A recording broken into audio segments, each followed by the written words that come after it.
Good day mga ka-sports natin dyan. Marami man mga nagulat na mga fans ni Riri Meneses at ni Ces Molina at naghinayang nga ang kanilang mga solid fans dahil sa kanilang pag-alis sa Signal Spikers ay naiintindihan naman to ng kanilang fans.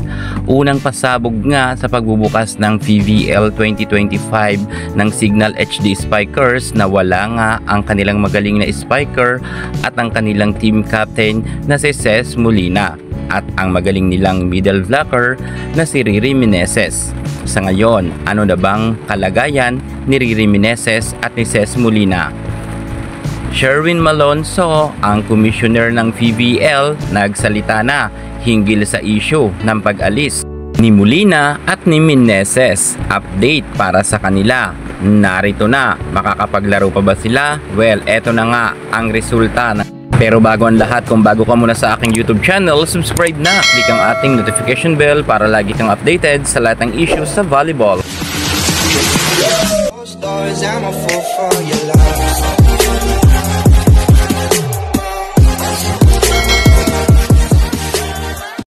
Pagdating sa lipatan issue ay hindi na rin tayo bago dahil marami naman talagang mga star players din na umaalis sa kanilang team. Pero iba ngayon ang sitwasyon ni Molina at ni Meneses dahil nga sa kalagitnaan pa lamang ng laban ay saka naman ito umalis.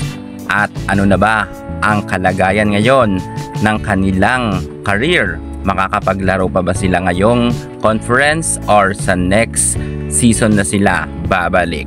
Yan ngayon ang mainit na pinag-uusapan ng mga fans nga ni Riri Meneses dahil maraming ng mga isyung lumalabas na lilipat daw ito di umano sa Farm Fresh Foxes.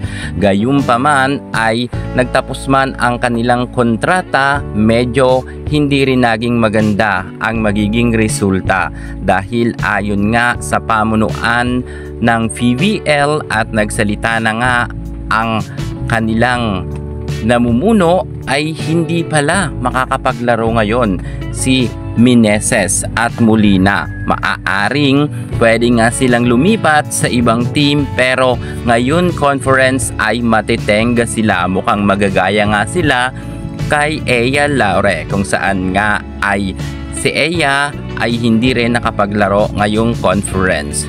Ayon nga sa kanilang tagapagsalita, ang commissioner ng PVL, Sherwin Malonzo, kinakailangan daw kung hindi raw sana sure ang isang team na makakapaglaro ng whole season ang isang players ay wag raw sanang isama na sa lineup gaya nga ng nangyari kila Molina na kung saan kasali nga sila sa full lineup ng Signal. Pero tulad ng sabi ko ay umalis nga sila dahil tapos na rin pala ang kanilang kontrata at hindi na nag-renew.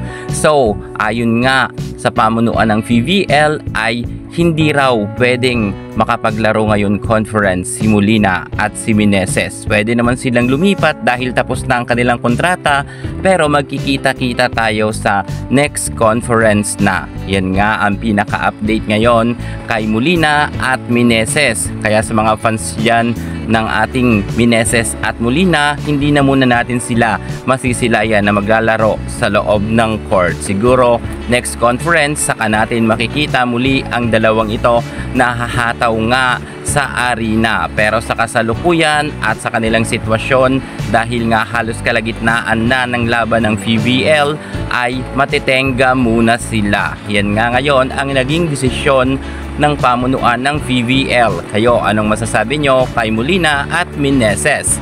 Well, kung sa tingin nyo ay okay naman para makapagpahinga sila, good luck na lang sa next conference kay Molina at Meneses. Yan muna ang pinaka-latest natin sa mundo ng volleyball. Thank you so much. God bless.